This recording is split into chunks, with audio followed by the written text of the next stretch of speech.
Welcome to Neil's Narratives. And on today's episode, the story of us.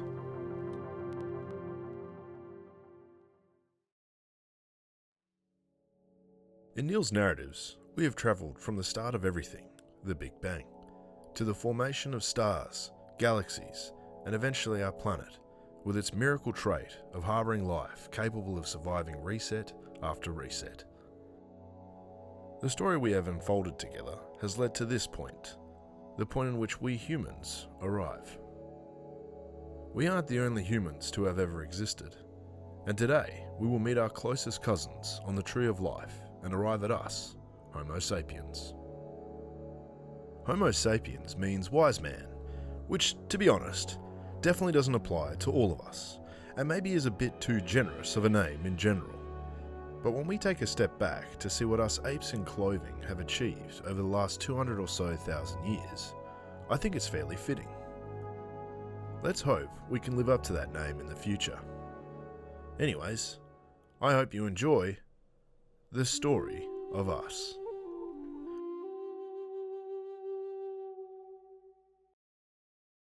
Roughly 7 million years ago, somewhere in what is now Central Africa, the first steps were taken. Not metaphorically, quite literally. From within the tangled evolutionary lineage of African apes emerged a species that stood closer to us than chimpanzees. It's here we begin the story of Homo sapiens. Sahelanthropus tchagensis. Chapter 1. The Upright Shift. Sahelanthropus and Early Hominids. Discovered in the Jurab Desert of Chad in 2001, Sahelanthropus tchagensis lived about 7 to 6 million years ago. Its skull, nicknamed Tumai, shows a mix of ape-like and human-like traits. A small brain case around 350 cc, cubic centimeters, comparable to a modern chimp, but with a relatively flat face, and most importantly, a foramen magnum, the hole where the spinal cord connects to the skull. It was positioned beneath the skull, suggesting upright posture. If Sahelanthropus walked on two legs, even occasionally, it marks the beginning of Hominids, the lineage of bipedal apes that would have ultimately led to us. Over the next few million years, other transitional species appeared. Fossils of Orrorin tugenensis and Ardipithecus ramidus also suggest a trend towards upright walking, even as their anatomy retains adaptations for climbing. These early hominids straddled two worlds, arboreal and terrestrial, as African habitats fluctuated between forests and open woodland. Chapter 2. Australopithecines. Walking with Purpose. By around 4 million years ago, a clearer picture emerges with Australopithecus. This genus, which includes several species, represents the first fully committed bipeds.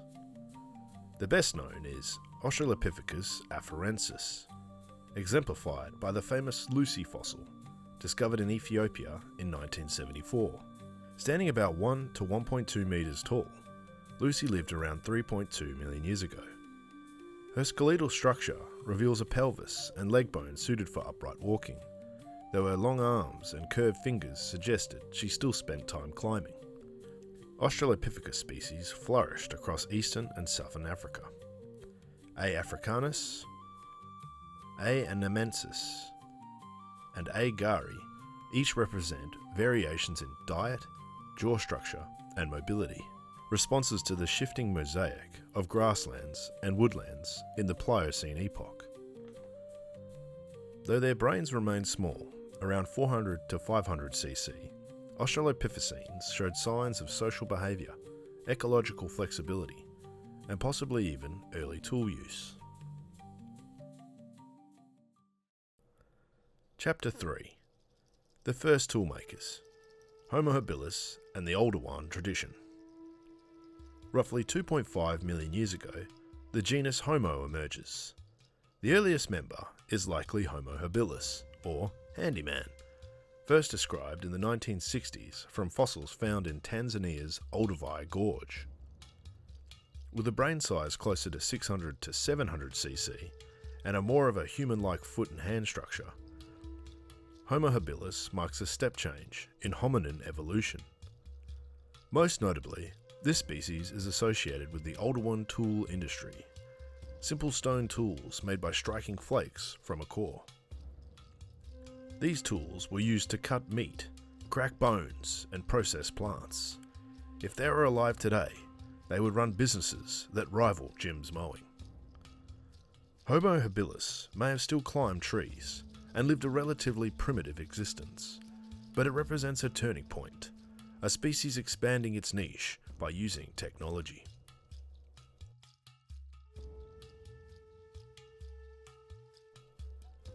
Chapter 4. Homo erectus.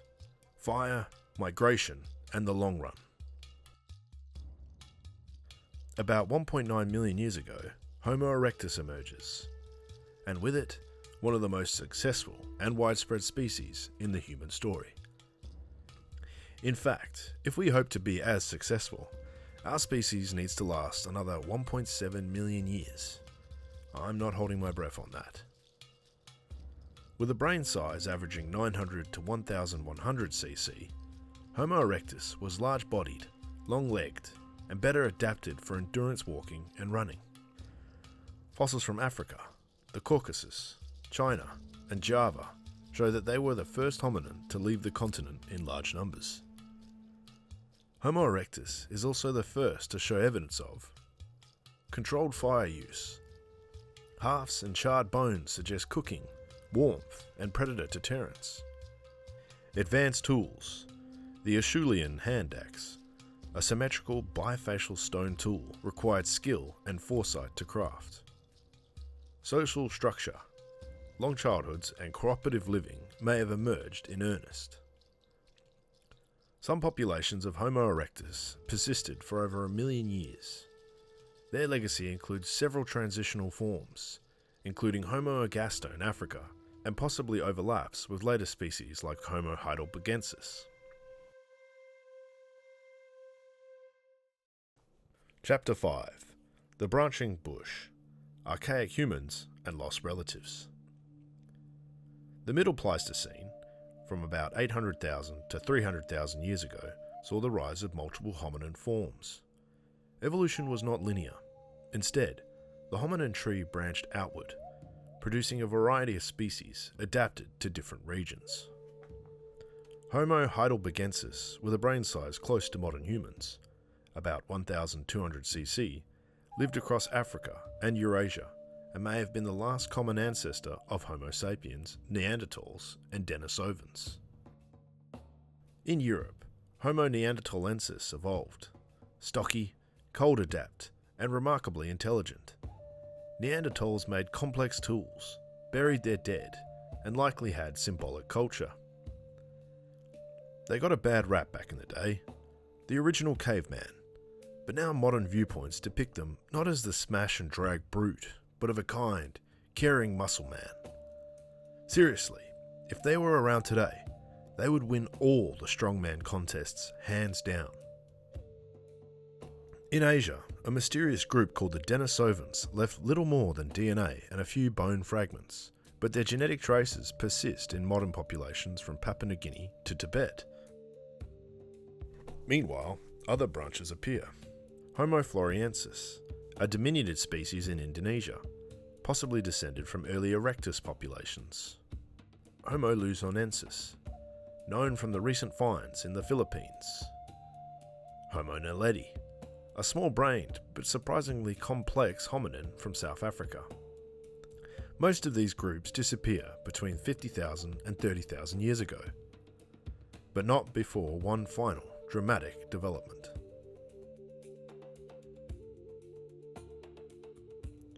Chapter 6. Homo sapiens. Origins and Expansion. Homo sapiens first appears in the African fossil record around 300,000 years ago. Early specimens from Jebel Irhoud in Morocco show a blend of modern and archaic traits. a brain around 1300 cc, a rounded skull, and a flatter face. At first, sapiens behaved much like their cousins, using stone tools, hunting and gathering, living in small groups. But around 100,000 to 70,000 years ago, behaviour begins to shift. This period marks the emergence of symbolic thought and cultural complexity. We see personal ornaments, beads made from shells and bones, burials with grave goods, cave art, abstract shapes, hand stencils, animals and scenes of daily life, standardized tools and trade networks. The shift is sometimes called the behavioral modernity revolution. Whether it emerged gradually or suddenly is still debated, but its effects are clear. Homo sapiens developed an unprecedented ability to imagine, plan, and organize. Between 70,000 and 40,000 years ago, our species began expanding beyond Africa in large numbers, entering the Middle East, Europe, Asia, Australia, and eventually the Americas. Chapter 7. Contact, Conflict, and Convergence. As Homo sapiens spread across the globe, they encountered other hominids, and they did what Homo sapiens do best. They participated in aggressive cuddling. Most notably, Neanderthals and Denisovans. In other words, genetic evidence reveals that interbreeding occurred. Today, non-African human populations carry about 1 to 2% Neanderthal DNA. Some populations in Asia and Oceania carry Denisovan genes. But within a few thousand years of our arrival in Europe and Asia, those other species disappeared. Whether through competition, absorption, or environmental pressures, Homo sapiens remain the last hominin standing. With our struggle of xenophobia, tribalism, and racism amongst our own species, I wonder what life would look like if we shared this planet with other species of humans, like the Neanderthals and the Denisovans. By about 30,000 years ago, we had reached the ends of the Earth, from the Arctic Circle to the deserts of Australia. By 14,000 years ago, humans were in the Americas. This global presence set the stage for the Neolithic Revolution. Chapter 8. What makes us human? The physical differences between Homo sapiens and earlier hominins are not always dramatic. But cognitively, socially, and symbolically, something had changed. We create culture. We tell stories. We remember the dead. We build systems of belief, of governance, of economy, of imagination. We alter environments. We adapt, not just biologically, but technologically. We also carry our past within us, from our upright posture to our opposable thumbs, to our curiosity about the stars. All of it has roots in that ancient journey. The story of Homo sapiens is far from over, but understanding how we got here, from Sahelanthropus in the Miocene to spacefaring moderns in the Anthropocene, reveals just how fragile, powerful, and unlikely we are.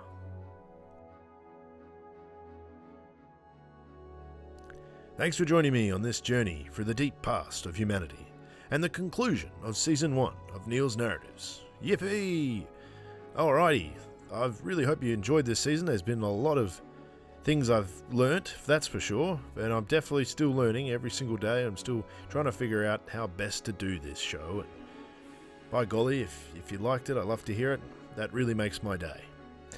In Season 2, I hope to tackle the trail of modernity, starting off with the advent of agriculture, the first cities, and how a bunch of farmers accidentally built the modern world we live in, and by proxy, all of its horrors. 5-day work week, I'm looking at you. Anyways, until then, stay upright, stay thoughtful, and remember, evolution never really ends, it just gets more complicated. Okay, goodbye.